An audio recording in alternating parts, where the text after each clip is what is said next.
tey bëggoon nañu xëy na depuis démb waxtaan ak un peu askanu Ross Béthio apporter un peu des éclaircissements rek ak ay assurance si xew-xew yi nga xam ni am na fi depuis démb. Bon ñi ngi wax tey li ñuy wax yépp au nom du conseil municipal au nom du maire pour wane vraiment taxawaayu commune bi si xew-xew yi ngeen xam ni am na fi démb te du xew-xew sax ay ñaxtu la woon. Njaboot la goo xam ne amoon nañu ay jaaxle amoon nañu ay jeexi jaaxay ñu ñëwoon fii ci buntu mairie bi vraiment wane fi seen benn du ma ko tuddee mécontentement mais seen bëgg-bëgg pour wan ni dañu liggéey ndax sont des actionnaires yoo xam ni ñoom carrière boobu bu fekkee tëju na vraiment du ñu am lu ñu suturloo en même temps que dëkk bi aussi du ñu am lu ñu àggale seen i liggéey te gis nañ ni Ross Béthio mi ngi waaj préparer gàmm aussi. mu nekk beneen mbir bu si tegu boo xam ni ñu si bari ñi ngi wax naan vraiment bëggoon nañu balay gàmmu ba ñi nga xam ne ñi ngi def ay rafetal kalaasu jaañeen gi ñoom Assane Diagne ñooñu ñi ngi wut fu ñu yaatale lu ñuy dalale gan yi yooyu yëpp nekk ci leen la même chose aussi ndax bu ñu waxee Ross Béthio aussi dañuy wax ci leen seen gàmm gi ñu jëm incha allah. voilà léegi def nañ benn réunion aussi démb ak les acteurs ñi nga xam ne mooy association des transporteurs. ak ñi nga xam ne ñoom ñooy acteurs yi nga xam ni uniquement ay camion la ñu yor di yëngu ci carrière bi bon te Mbayloo mi nga xam ni en grande partie bokk na si yi nga xam ni moom mooy di représenter en général lu jëm ci wàllu suuf ndax bu dee ci wàllu association bi am na président bu Mbay mooy vice président bi tur bi laay fàttali ko waat léegi nii jéeli mooy seen président nekkoon na si réunion bi. mais li may jëkk a wax rek mooy di rassurer population Ross Béthio ak ñi yaakaar ci Ross Béthio yëpp pour affaire carrière bi ndax léeg-léeg nga dégg Mbay mi ngi naan waa Jawaar dañ may woo waa Ronk waa Xënn partout l'arrondissement de Ndiaye d'une manière générale. kon équipe municipale bi fi nekk maa ngi dégg ci intervention kenn nag ci ñoom ñi ngi doon wax naan ñi ngi sàkku ci commune bi ñi ngi ñaan conseil yi vraiment nañ leen taxaw pour rappeler leen. mettre leen vraiment ci yenn conditions yi moo tax conseil bi depuis le 26 décembre voté nañu pour am 5 hectares pour def ko carrière te loolu c'était pour la première fois dernière autorisation bii ñu am en 2022 c'était 0 hectare 34 mu nekkoon ay 40 000 mètres cubes boobu dernière autorisation boobu la ñu amoon boobu ba mu jeexee autorisation ba jeex ba nii amuñu carrière. Par la suite conseil bi daje na nee naa leen depuis 2025 def nañu délibération voté délibéré sur 5 hectares détecté site bi ak yëpp kon équipe municipale bi jaanam wàcc na dès l'instant que moom woo na conseil bi délibéré nañu sur une surface li ñu waroon def nañ ko pour ñu doon wax naan lan mooy rôle équipe bi lan mooy rôle commune bi def na loolu pour dëkk bi am carrière ndax amaana membre commune bi conseil yi ay acteurs la ñuy soxla suuf si. ay clients lañu si ñuy def prestation ci wàllu suuf léegi nag xool leen depuis 2025 le 26 décembre 2025 def nañu réunion délibération à l'unanimité conseil yëpp voté 5 hectares ñi ngi jàppoon site bi dans la zone de Odabi Nditi et Ouroul Bébé Gaye parce que actuellement foofu fa des foo xam ni moom la ñu mën am carrière te loolu ba nu délibéré 5 hectares aussi dem nañ fa jël la topo def nañu point GPS yi jël nañu ñu wër Diop Amidou Sow mi ngi fi mi ngi may dégg 5 hectares yooyu rek déjà ñoon mënoon nañ si yaakaar naa ni dund des années et des années yaakaar naa du jeex ndax xayma woon nañ ko vers 100 000 mètres cubes boo xam ni minime la woon mais ba ñu demee il faut que dëkk bi xam leen na actuellement nii foo mënti dem ci commune bi da nga fay fekk ay dëkk yu ñuy wax ñoo fa nekk. am ay uuram wala ñu ni ñoom moom fii nangam loolu dinaa si gërëm suñu mbokku pël yi chef de village de Odabi Nditi chef de quartier Odabi Nditi Moussa gërëm si chef de village de Ouroul Bébé Gaye bu Njoros ñoom Moussa ak ay responsable ya fa nekk ñoom Isma Ba ñoom Alsanka ñoom Jibiyatal Sow pour wax leen ni commune bi li mu daj ci carrière bariwul sax commune yi kay def pour wax leen rek Ross Béthio ni mu mettee ñun on est trop limité si wàllu surface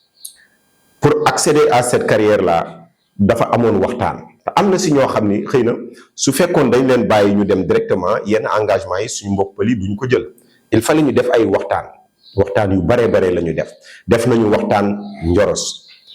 Ouroul Bébé Gaye Oda bi Ndiiti def nañu waxtaan fii ci Ross Béthio ci commune dajale leen waxtaan sax ba indi ay élus yoo xam ni dañu bokk jama mais fi ñu doon intervenir di wax sunu gox la ñëwoon nañu di déglu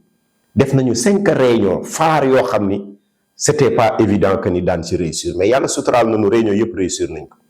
vraiment au passage bi si nuyu bu baax Seck le président de la commission de l'urbanisme vraiment moment yooyu sax otoom la ñu jëloon di dem si àll bi si tàngoor bi nekkoon mbooy mu métti ñu ne si di dox di wut ay site pour fu dëkk bi mën am carrière kon yaakaar naa ni kuy def loolu pour dëkk bi am carrière jarul demander commune bi vraiment jàppale leen loolu devoir la lu ñu xam la suñu compétence mooy ñu délibérer sur des sites pour carrière mu des nag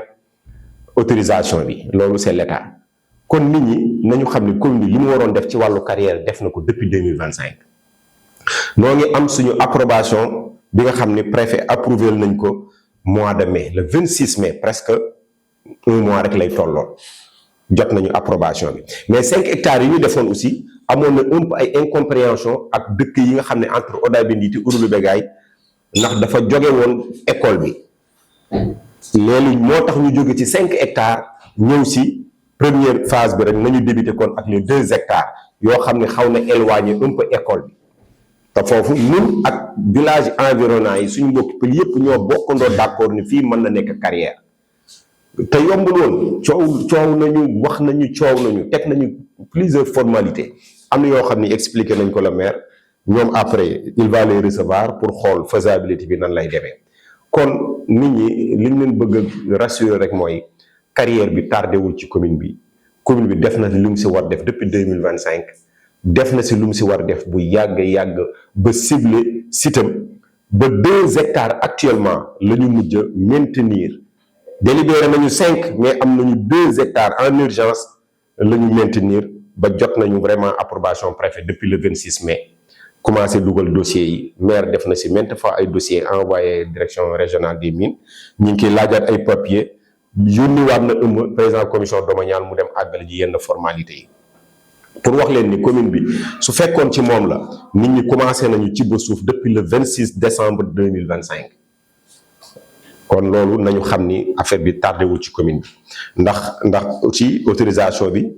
yombul il faut nga jaar direction des mines direction des carrières service régional fa nga koy déposé te foofoot njott naa ni daañ fa am ay facilité yi ndax dossiers yi bu demee nii rek njorto rafet na si ndax yàlla ñoo ngi siy wax ak moom si nu mu gën a gaawee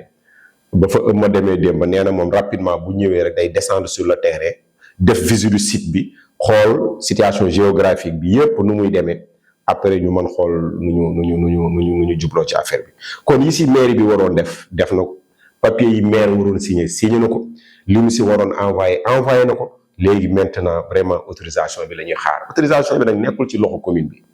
xëy na loolu la ñu bari xamul autorisation bi nekkul ci loxo commune bi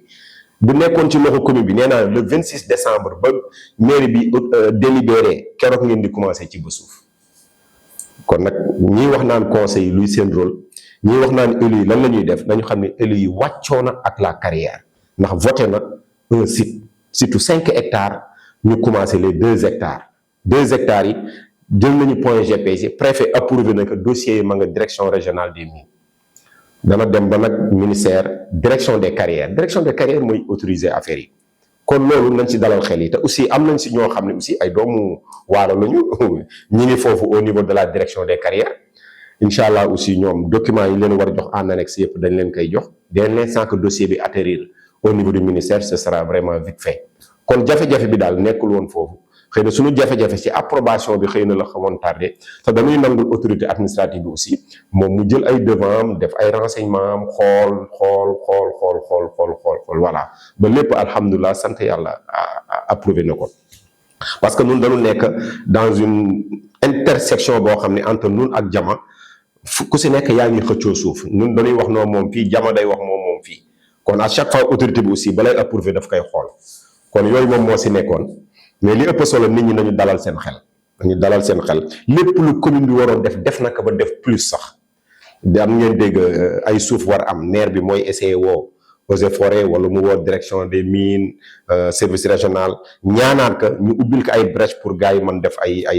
travaux xool gendarmerie bi avancé na te suuf ak avancé la ak yeneen sax yoo xam ni à chaque fois maire bi dana def intervention ñu ubbil ko benn brèche pour nit ñi ci ba fa ay suuf ñu mën a commencer def ay carrière kon loolu laa bëgg a wax ni rek nit ñi nañ si dalal sa xel ñun on est bien placé di ko wax ndax lépp ñu ngi si woon di ko coordonné nekk ci terrain bi am nañu 4 jours yoo xam ne ci mbooyu àll bi la ñu nekk boobu ñu bare kenn fekk ñu fa vraiment 3 jours def nañ ko entre Oda bi ndiiti Ouroubé Bégaay Njoros di dox ci poussière bi mbooyu mu metti vraiment moo tax may wax 5 jours boobu maa ngi ciy encouragé ak góor l'agent foncier aussi pour wax ni rek wax dëgg yàlla taxawaay bi conseil bi ba te loolu dañu amoon mandat conseil bi amoon mandat maire ne si terrain bi di def loolu kon kuy def loolu ngir sa population ngir sa askan mën na répondre bu baax sur ces questions là mooy damay xam ne nag nit ñi dañu xamul rek ku xamul na xamul mais mbayloo mi nga xam ni mi ngi ci ñoom jiili ñi yor transport yi ñoom leer na seen bopp que ni nit ñi tooguñu lu commune bi waroon def rek def nañ ko jour bi ñuy arrêté carrière bi ki nga xam ne mooy responsable bi yor fii ba Matam fii la ñëw ni moom nañu arrêté carrière bi buñ ko laalati ñoom mbay ñi ñëpp woo nañ leen ak góor a woo leen mais teewul bu urgence amee da ngay gis vraiment ay facilités yuñ ciy def pour ñu mën a wax dëkk bi nañu dalal seen xel. ba Ross Béthio dëgëree site bu nekk sax commission bi xool na ko dem nañu ba ci zone PDMAS bi 0,80 dem nañ ba wutoon foofu benn 0,80 boo xam ni defaroon nañu plan bi yëpp Aliou Demba Sow mi moo ko defaroon la même chose pour au moins ngeen mën fa commencer nit ñi di am suuf nit ñi ci ba. dem nañ fi ba yeneen zone sax pour vraiment régler ce problème pour wax leen ni rek carrière bi bu yomboon heure bi kenn waxatu ko am nañ fi façon bu ne buñ ko doon régler mais li wóor bu wóor rek daal bu Ross Béthio moom dootul débat dootul cas mi ngi si loxo autorités yi te maire fa mu nekk nii mi ngi nuy dégg mi ngi leen di dégg na seen ñaxtu kon moom mi ngi def pression au niveau du ministère pour vraiment papier bi mën a gaaw entre temps service régional directeur bi dana wàcc si nu mu gën a gaaw yi ñëw fii nee na daañu def visite site bi xool état des lieux xool zone bi ak eaux et forêt bi yooyu yëpp parce que eaux et forêt bi préfet ba mu approuvé rek la ñu xam ne du eaux et forêt bi ndax laaj na leen xamal na leen ni foofu vraiment apte na kon sant yàlla kon population bi nañ dalal seen xel comme ni lu waroon def yëpp def na ko lépp lu waroon ci carrière bi def na ko dama koy répété waat depuis 2025 mais nag réew mi nag léegi dafa xaw am ay changement yoo xam ni li nekkoon autant nekkatul compréhension yi ñu amoon autant avec le gouvernement sortant ndax ñi IFE bi huilé tu ko parce que régime bu bees la gars yu bees bu ñu ñëwee taxaw forcément am ay lenteur administrative c'est normal mais bu fekkoon ni temps yi nga xam ni carrière bu 0,30 yi la woon heure bi waxatuñ ko mais lu bees lu nekk bu ñëwee day ànd ak ay anormalité am day ànd ak ay lenteur am te c'est normal dañ leen koy nangul moo tax ñu am jafe-jafe yi ñu ngi yuuxu di wax mais c'était pas au niveau de la commune waaw ñun xam na ni nekkul si niveau commune mais duñ fi nekk di yuuxu di wax fee la tàgg déedéet mais conseil bi moom délibéré na depuis le 26 décembre papier yaa ngi nii mën nañ leen woon extrait yeeg yëpp pour ngeen xam ni desuwul woon ci commune bi bu doon ci commune bi rek la commencé ngeen depuis 2025 léegi nag ñun ñëpp nañ leen si dugalandoo suñu loxo def ngeen sortie boo xam ne baax na c'est bien da ngeen di dimbali maire bi rek ak équipe bi parce que loolu bu ko autorités yi déggee dañu xam ni dossier ya fa nekk exigence la vraiment ñu régler ko moo tax woo sous-préfet woo yaali yu yëpp dañ leen di woo mais dañ leen di rebattre parce que léeg-léeg ma dégg sax ñu ni woo nañu yaali ni woo leen maire loolu tekkiwul ni dafa dese si maire ñoom autorités yi ñoo bëggul aussi di def débat si yooyu d'une manière informelle comme ça parce que ñoom dañuy woo maire ni vraiment ñi ngi may woo mais ñooñu bëgguma ñu may woo autorité administrative dañ koy def dañ naan monsieur le maire sa njaboot gi di ma woo buñ ma woo ci yooyu quoi man ku ma woo rek dem naan leen nañ la woo bon mais rek da leen nga xamul ne xëy na li leen di wax doyu leen moo tax ñu leen di woo mais affaire carrière bi responsabilité commune bi la ku mënti dem ci sous-préfet dem ci yàlla dafa lay wax dellul si maire bi loolu la mën wax cela ne veut pas dire si maire bi la dese mais dafa la bëgg a wax rek ne ña koy suivre am na si yoo xam ne ñoom duñ ko déballer duñ leen ko wax voilà kon yooyu ngeen jàpp ni mosul dese si commune bi mosu fi tardé ndax li ñu ci daj la charge de la communication bi Cheikh Diaw xam na si dara ndax moom mi déjà day jaay ciment pour wax leen déjà suñu mbokku pël yi village environnant yi taxawal nañu benn commission bi ñu ngi ciy tuddee comité de supervision pour l'exploitation de la carrière loolu lu ñu si jublu ñoom ñoom neenu d'accord nañ ñu def fi carrière bi mais dafa am ay préalable. Il faut que maire bi toog ak ñoom ñu xool si yenn condition la ñuy exploiter carrière bi lan moo si avantage yoo xam ni ñoom ña fa dëkk mu impacté leen daan ci gis seen bopp. kon le coordonnateur déjà mooy Issa mooy ki yor kenkayri bi moom mooy ñoom village daje nañu fal Issa coordonnateur pour la supervision pour l'exploitation de la carrière. naka ñun àgg nañu foofu yëpp ba def phase yooyu yëpp dañ doon xaar ñu autoriser ñu rek maire bi convoqué comité boobu